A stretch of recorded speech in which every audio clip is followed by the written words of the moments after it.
Hey guys, I've got a link in the top left and I'll pop it in the chat. Um, Again, welcome today. Sorry for the rough start, but we're used to those, right, Andy? Um, ISI Virtual Environments Network has been around for a good long while, and we're proud to join Verbilla in getting this going for us. We found that this is a really robust place to meet and talk, and despite the sound issues we've had this morning, um, they're fixable. And with the help of Natalia Sanchez back in the back, who's just a stellar representative for Verbella, um, we're getting it done. William Schmactenberg, our we know him as Day Miami in Second Life, is just a fabulous guy, and you can read all of his bio at our website that I'll pop in the chat and see some of his glorious past accomplishments. This is a new one he can add to that list, I think. Uh, Day is walking the walk. We've been talking the talk, and many of us walking that walk for 2 decades now. But he's actively in the field with students and innovating in ways that are barely imaginable. So I just want you to give him your attention now and dig what he has to say. Thank you for being here. All right, thanks, Scott, for the introduction. I appreciate it. So I want to give you a little history of myself, and then be happy. By the way, I'm happy to entertain. I'm getting some feedback. All right, and I'm on a headset. Yeah, no, that's Scott. We'll put Scott on mute. Okay, thanks. Okay, is that better? Yeah, that's a whole lot better. So, if you haven't attended any of my presentations, I'm a really flexible guy. If you have a comment, just feel free to put it into public chat, and I'll be happy to honor it. And I respect you guys. I'm not, even though I was given like 45 minutes, my presentation, I think, is 20, 25 minutes, somewhere in there. So we should have some time for questions, I hope. So, anyway, let's go to the first slide here. And basically, I've been interested in virtual reality for some time now. It was just, as many of you know, just so expensive to get the headsets. The software was glitchy, the hardware wasn't fast enough. Um, but back in 2016, some of my students in the computer club, I run that at my local high school, decided they wanted to get into virtual reality, and Google Cardboard was all the rage. And we also wanted to apply for the United States Congressional App STEM competition back in 2016.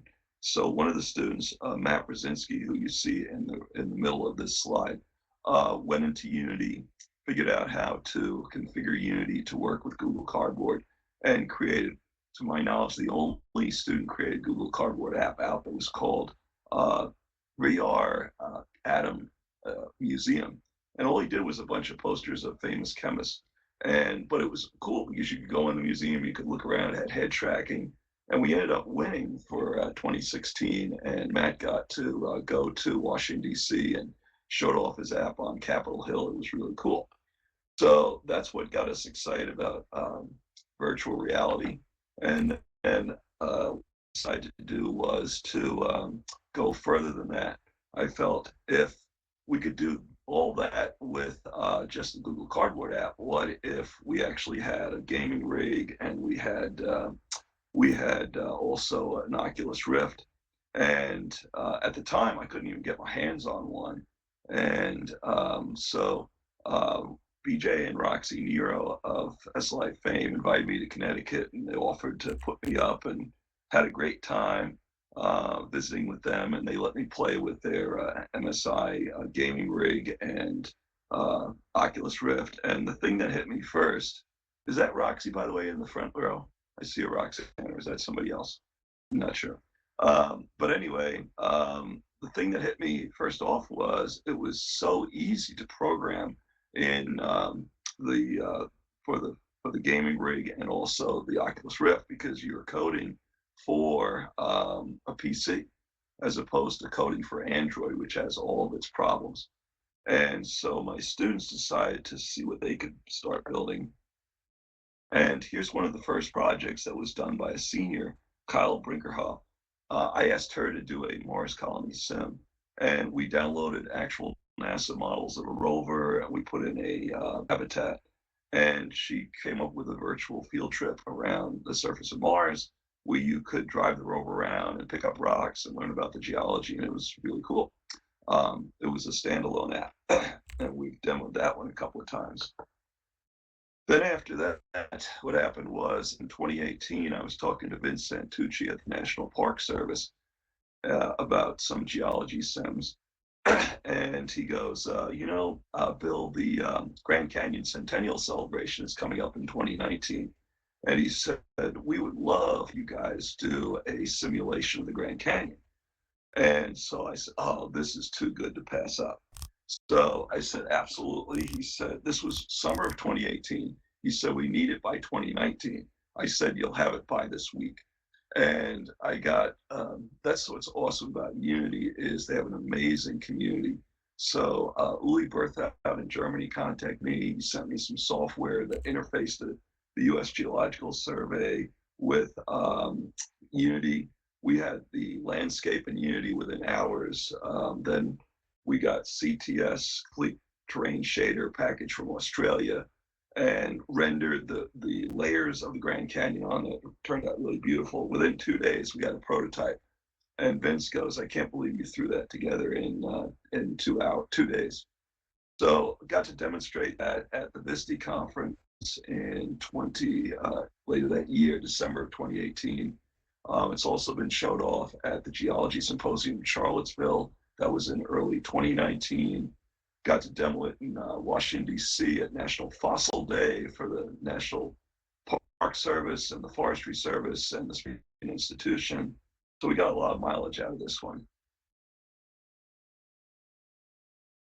All right, and here's another picture of what the Grand Canyon software looks like. Basically, you get to fly around the Grand Canyon. We have both a virtual reality version for the Rift, and I've also got a version that runs on school PCs. And basically, when you get, in fact, if I type this into local, I'll put my one. Here's my website. Did you all get it? Just go to that website. There's a link where you can download the PC version that runs on most school computers. So what I did was I dropped the resolution down by a factor of 10. So you go in there, you'll see some fossils that as you go over, there's like links that says F in cylinders. As you go over, it will pull up fossils from the different layers of the Grand Canyon. So you can do a sort of virtual fossil collecting trip.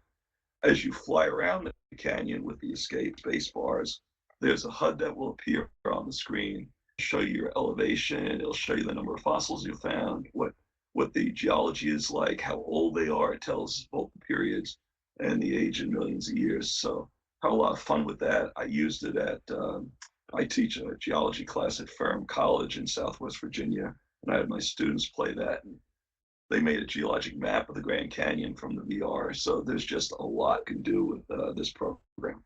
Like I said, free download. If you got PCs, you've got cheap PCs at your school, it should run on those machines. If you want to try it. All right, after that, I talked to the good folks at the Virginia Museum of Natural History here in Southern Virginia. I was over there during a snow day and ran into Joe Kuiper. This was early January of 2020, and he said that they had just lost one of their curators and that they wanted to hire me to work an upcoming Ice Age festival that was, I think it was January 28th of 2020. And I said, oh, I think we can do better than that. Would you like me to bring my VR stuff? And the guests to the museum will have an opportunity to strap the headset on. And I didn't have an Ice Age simulation, so instead I did the Cretaceous Seaway because they had just started a new exhibit. 87 million years ago, the central part of the United States was entirely covered with water, all the way from Hudson Bay down to the Gulf of Mexico, and from Utah all the way east to about Iowa. So what we did was we came up with a simulation in virtual reality where the students could actually log into a recreation of this seaway. And again, there was a HUD, so it told you what time period you were in, told you what kind of animals they were. They had fossil skeletons of the animals in this Cretaceous seaway on the second floor of the museum. And so patrons of the museum could go see them and then come in and in virtual reality see recreations of what the animals were like. So we gave that demonstration. We had 85 guests go through that sim. And really it was a matter of, I just had one headset. We had a lot of demand for the virtual reality. I had the director of the museum try it. He loved it. By the next week, I got an email saying, "Hey, wonderful job. We want you to come back in July and do Dino Days." So we are working on a dinosaur virtual reality program here. And here's part of what the prototype looks like. I'm fortunate to be working with a very gifted student called Darian Bradley. He's going to be graduating this year. Afraid we're going to lose him. He's going to Virginia Tech. But he's working on a VR simulation for Dino Days. And what you see here is this is Como Bluff, Wyoming. We actually downloaded the data, elevation data from the USGS, and then we imported that into Unity. And unfortunately, I don't have any videos on hand. I wasn't preparing to do that. I thought we would just do the slide projector. I think there is a video of the Grand Canyon sim somewhere. I'd have to hunt that down. But I don't do a lot of videos, unfortunately. So anyway, the idea behind Dino Days is going to be that you can log in to the Como Bluff sim. You can look around. You can explore the skeletons. And then we're going to have a portal right on there, and it'll take you back into the geologic past. So you'll be able to see what the dinosaurs actually look like. And that's what we're working on this week. So that's some of the science sims that we've been doing. And then what happened was that my school, Wayne County High School in Southwest Virginia, we got an innovation grant. And we were told by central office that that teachers would be able to apply for money very much in the same way that Shark Tank works. So you would come up with a proposal, and if your proposal was accepted, and they asked for teachers to form teams of up to 6 teachers on the team. And the proposals were due last Friday, and of course we got ours in a couple of weeks ago. And the idea would be that would be paid to work for 3 days this summer. I think it's the end of May. And then there would be a presentation at the Giroux Center in my county. And you got to pitch your idea to principals and central office staff. And out of the 20 teams, they would select a few that would get funding to actually implement whatever their idea was. So I went to some of the other teachers at my school. The science teachers said, nah, they didn't want to do it. I tried going to some of the technology teachers. They weren't interested. So the principal goes, we've got some young history teachers. Why don't you ask them if they want to do it with you? And I said, sure, sounds like a good plan. So I got in touch with 3 teachers, Taylor Irish, Prentice Sargent, and also Sarah Evers. And Taylor came up with the idea, why not doing a virtual reality simulation of the March on Selma back in 1965? And I said, oh, that sounds like a cool idea. So here's a historical photo. This is what we started with so that the students and I could get it for it. By the way, one thing I want to say is that I'm very proud to say, we used no pre-made assets off the asset store for this. Okay, everything that you're going to see in the next couple of slides were created by high school students in virtual reality. So the first thing that we did was we got a couple of pictures of the bridge at Selma, Alabama. And I was fortunate to find orthogonal views. So we got one view from the road going over the bridge, and we got another one from the river. And I had one student go into 3ds Max and create an exact replica of that bridge to scale, okay, to put in there. Then they created the landscape in Unity. We got a map of the Selma, Alabama area, and we modeled the river and we put the water in, and we even We went even to the trouble of figuring out how far down was the water from the road, about 32 meters.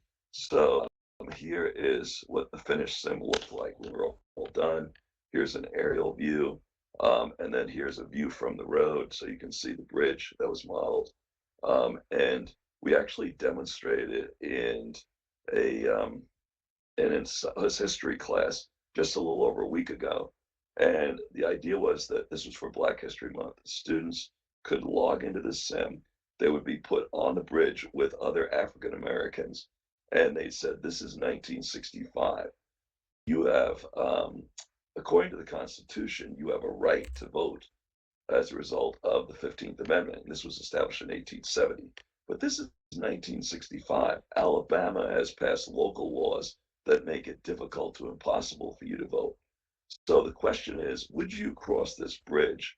And again, virtual reality, they could actually do it.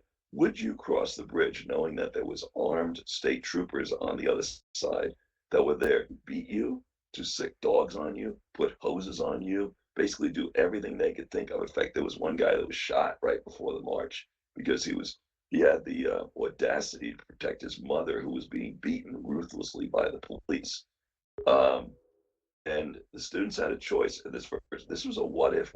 If they crossed the bridge, they got to see historical photos of the actual incidences back in 1965 of the police beating African Americans or putting dogs on them. On the other hand, and they got a message saying, congratulations, you braved the police. But in the process, you got media attention, which prompted President Johnson to enact laws allowing you to vote. On the other hand, if you said, no, I'm too scared, you could turn around and go back to Selma and you got a message saying you're safe. Okay, but blacks were not given the right to vote for many years. And the question is, what implications is there for that? Would, for example, Doug Wilder, who was our first black governor, would he have been elected? Would Barack Obama have been elected had this taken place? So it was a very interesting activity. By the way, can you guess which way most of the students went? Quickly, did they go back to Selma or did they cross the bridge? Quickly in local or in public chat, tell me what you think most of the students picked. And I've got cross, I've got cross, I've got cross, I've got cross. Very good, you're absolutely right. Every student chose to cross the bridge. Now, of course, this is virtual reality and they know, hey, you can't actually hurt me, okay? But nonetheless, it was an interesting activity. By the way, when we did this presentation, the local affiliate of CBS News came to videotape the whole thing. And if you want to see videos, and throw that in local chat in a minute. But anyway, here is one of my students, Belly Paxton, exploring the Selma sim in virtual reality, if you wanted to take a look at what that was like. And the next thing, multiplayer sims. All right. I think multiplayer VR is going to be hot. Okay. And here you see the Grand Canyon again. We upload this, I forget whether it was Design Space or by Wooly. It was one of the online multiplayer sims. And you're seeing, in this case, KT Burnett from Moscow, Russia, joining me to explore the Grand Canyon, which was actually a little bit of a concern because I was basically contacted by the National Park Service. This was when Trump was being accused of colluding with the Russians. And what happens? But I log into my Unity sim, and who's there? But the Russians had hacked us. No, just kidding. KT was friends with Uli, and she got a free account, and she's awesome.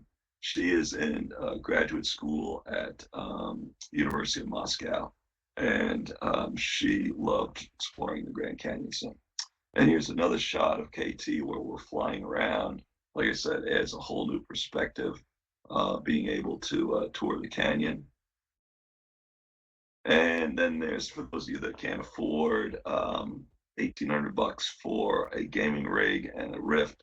I also have students that are doing multiplayer VR in Microsoft's AltSpace. here you see a student who designed a science sim. It was a simple idea. It's a maze. And what he did was he put a bunch of posters around the maze. And all you do is you walk up to the poster and it asks you a question. And if you get the answer right, you go in the right direction, you go right through the maze. If you pick the wrong answer, then you hit a dead end. Great work you did on the Grand Canyon. So I'm also exploring science space right now. And Awesome. one of the people I've met there lives up in Alaska and or Montana, and has done a recreation of Glacier National Park. Oh, nice. Right. Okay. I have no idea if he just, raised the terrain or even tried to find terrain files to do it. So by any chance, do your resources include, or did you use actual, satellite terrain files for your simulation? And is there anything available that I might point him to that he could use in science space? That's it. Absolutely. Thanks. Absolutely. Okay. So what you want to do is tell him the first place he needs to go is a website called Terrain Party.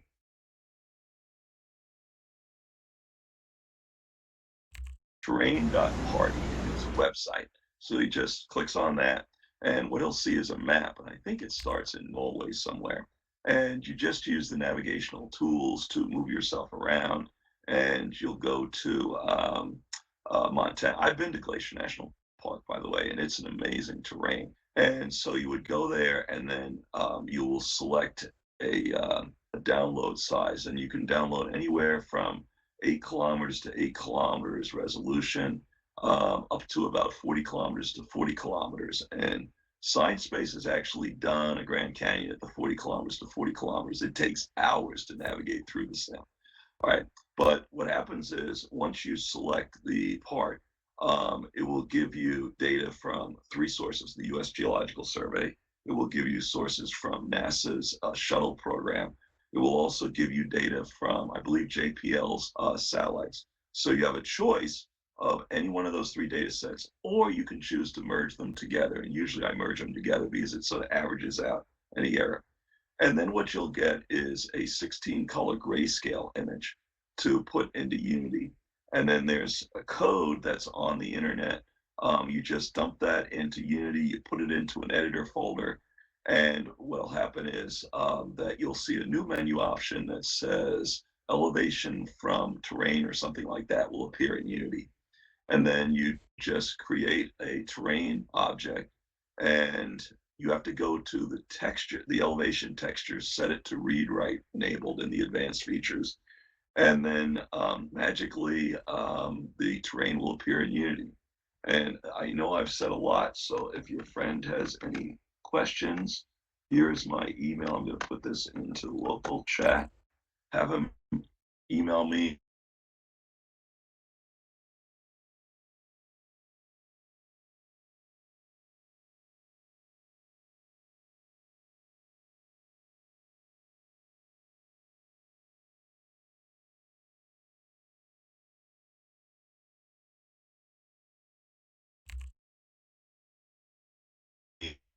Thank you. I was scribbling notes furiously. Yeah, no, don't try and do that. Okay, I've covered a lot in 2 minutes. Just email me, and I will text you or reply to you everything that I said. Yeah, Thank love you. Betty Crocker.